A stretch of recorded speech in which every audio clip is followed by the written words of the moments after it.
തിരഞ്ഞെടുപ്പ് എടുത്തു കൊണ്ടും കൊടുത്തും മുന്നേറുകയാണ് മുന്നണികൾ. അതിൽ ഏറ്റവും പ്രധാനപ്പെട്ട ഒന്നാണ് പ്രതിപക്ഷ നേതാവ് തന്നെ തുടങ്ങിവെച്ച CPM BJP ഡീൽ എന്ന ആരോപണം. പാലക്കാട് മണ്ഡലത്തിൽ ഉൾപ്പെടെ ഇത്തരത്തിലൊരു ഡീലുണ്ട് എന്നാണ് പ്രതിപക്ഷ നേതാവ് ആരോപിച്ചത്. നമ്മളോടൊപ്പം LDF കൺവീനറാണ് അദ്ദേഹം.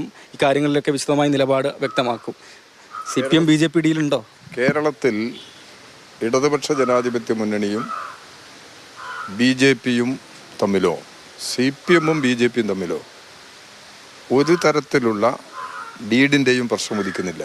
ഇത്തരം കാര്യങ്ങളൊക്കെ ആരോപിക്കുന്നതിലൂടെ ജനങ്ങളെ തെറ്റിദ്ധരിപ്പിക്കുക എന്നതാണ് ഉദ്ദേശിക്കുന്നത്. ജനങ്ങളെ തെറ്റിദ്ധരിപ്പിക്കുക എന്നുള്ളതാണ് അവരുടെ ഉദ്ദേശം. കേരളത്തിൻ്റെ മുമ്പിൽ ജനങ്ങളുടെ അനുഭവങ്ങളുണ്ട്.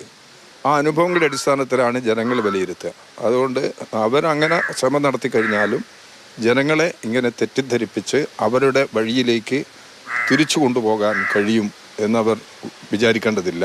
അത് കേരളത്തിൽ നടക്കാൻ പോകുന്നില്ല. ധർമ്മടം മണ്ഡലത്തിൽ, മുഖ്യമന്ത്രിയുടെ മണ്ഡലത്തിൽ കോൺഗ്രസും CPMഉം തമ്മിൽ ഡീലാണ്. മുഖ്യമന്ത്രിയുടെ ഭൂരിപക്ഷം വർദ്ധിപ്പിക്കുക എന്നതുകൊണ്ടാണ് ആ ഡീൽ കൊണ്ട് ഉദ്ദേശിക്കുന്നതാണ്. ധർമ്മടം മണ്ഡലത്തിലൊന്നും അതിൻ്റെ യാതൊരു ആവശ്യവും ഞങ്ങൾക്കില്ല എന്നുള്ളത് ഈ കേരള രാഷ്ട്രീയം ശ്രദ്ധിക്കുന്ന ആർക്കും മനസ്സിലാക്കുന്ന കാര്യമാണ്.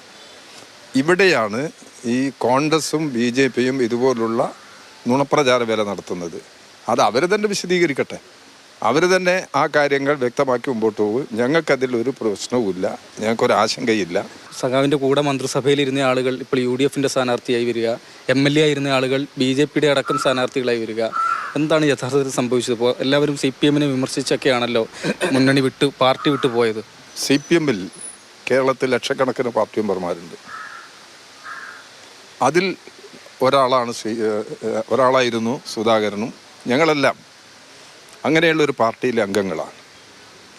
അങ്ങനെയുള്ള ഒരു പാർട്ടിയിൽ ആരെങ്കിലും ഒന്നോ രണ്ടോ മൂന്നോ ആളുകൾ ഒരു നിലപാടെടുത്ത് മാറി നിന്ന് കഴിഞ്ഞാൽ അത് പാർട്ടി നയത്തിൻ്റെയും പാർട്ടി സംഘടനാ തത്വങ്ങളുടെയും ലംഘനമാണ് എന്ന് ആർക്കും മനസ്സിലാക്കാൻ കഴിയത്.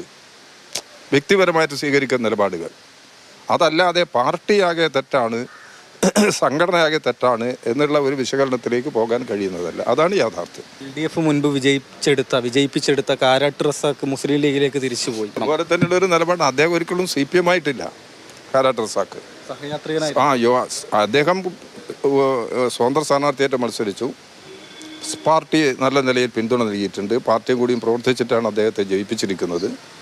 പിന്നീട് കേരളത്തിൽ നിയമസഭയിൽ പാർട്ടിയുടെ ഭാഗമായി നിൽക്കാൻ അദ്ദേഹത്തിന് കഴിഞ്ഞിട്ടുണ്ട്. ആ സന്ദർഭങ്ങളിലൊന്നും അദ്ദേഹം ഇത്തരത്തിലുള്ള ഏതെങ്കിലും ഒരു പ്രശ്നങ്ങളൊന്നും പാർട്ടിയുടെ മുമ്പിൽ ഉന്നയിച്ചിട്ടില്ല. പിന്നെ ഇപ്പം അദ്ദേഹം അതെല്ലാം വിട്ട് ലീഗിലേക്ക് തിരിച്ചു വന്ന അദ്ദേഹത്തിൻ്റെ വ്യക്തിപരമായ നിലപാടാണത്. ഇത്തവണ അദ്ദേഹത്തിന് സീറ്റ് കൊടുക്കാൻ പാർട്ടി തീരുമാനിച്ചിട്ടൊന്നുമില്ല, ആലോചിച്ചിട്ട് പോലുമില്ല. അരുൺ കൃഷ്ണനൊപ്പം രാഹുൽ KB, മാതൃഭൂമി ന്യൂസ്.